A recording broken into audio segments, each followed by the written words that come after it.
Agora vamos dar uma olhada como funciona o Extrude. Segurando apertado aqui, eu vou criar um objeto Extrude. Vou só aumentar um pouco o espaço aqui. E vou criar uma linha qualquer, pode ser um Foresight, e vou colocar dentro do Extrude. Vou apertar S para dar um zoom aqui no objeto selecionado. E aqui a gente vê que ele aplica uma extrusão aqui na linha. Se eu clicar no Extrude, para ver as opções dele, dá de ver aqui na aba Object, que o responsável pela direção da extrusão é esse Movement. Aqui a gente tem 20 centímetros em Z, aqui ele considera X, Y e Z, e esses 20 centímetros estão sendo projetados aqui para trás, do centro para trás.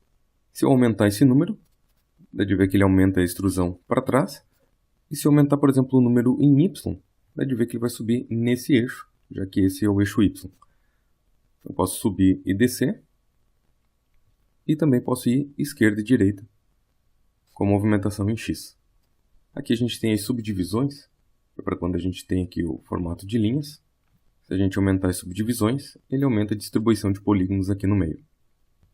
Vou deletar agora esse Foresight e vou criar uma outra linha. Agora eu vou criar uma linha Flower e vou colocá-la dentro do Extrude. E a gente percebe que agora ele assume essa forma. Para dar uma resetada nesse Extrude, eu vou clicar aqui com o botão direito. Vou dar um Reset All para ele voltar aos valores padrões. Outra coisa bem importante do Extrude é esse botão hierárquico. Porque quando você tem mais de uma linha dentro dele, por exemplo, vou colocar um círculo e um retângulo, e vou mover eles de lugar.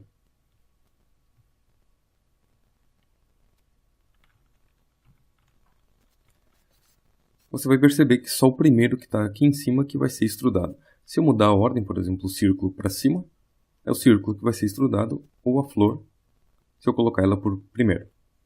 Para que o Extrude reconheça todas as linhas que estão aqui dentro, esse botão hierárquico vai olhar para todas as linhas. Assim, a mudança que você fizer aqui vai ser aplicada a todas essas linhas ao mesmo tempo. E aqui na aba Caps, a gente tem os chanfros aqui das bordas. Quando ele está no Start só Cap e Cap, ele vai só criar uma tampa. Se a gente colocar None e None, eles vão ficar vazados. No modo Fillet, ele cria só o chanfro, mas mantém o interior aqui vazio. E o Fillet Cap faz o chanfro e também coloca essa tampa no início e aqui no fim, para o end. Outras coisas que a gente pode fazer é aumentar o número de steps, que são as divisões aqui do cantinho. Se eu aumentar, deixa eu mudar aqui o display para o modo de linhas e botar no modo wireframe para a gente enxergar todas as linhas. Então, como eu coloquei o step em 2, a gente tem duas subdivisões ali, dois loops. Se eu colocar 3, a gente vai ter 3 linhas ali no meio. Procure não aumentar muito isso daqui para não ficar muito pesado no render. E você tem a opção de rádios para aumentar ou diminuir a largura desse fillet. Você tem as mesmas opções aqui para o lado de trás. E você também tem o Fillet Type, que é um modo que ele configura esse arredondamento. Aqui a gente pode ver que está no modo convexo, mas a gente ainda tem o modo linear, ele faz reto. Tem o modo convexo, que é esse que a gente já viu. O côncavo, que ele faz para o lado de dentro.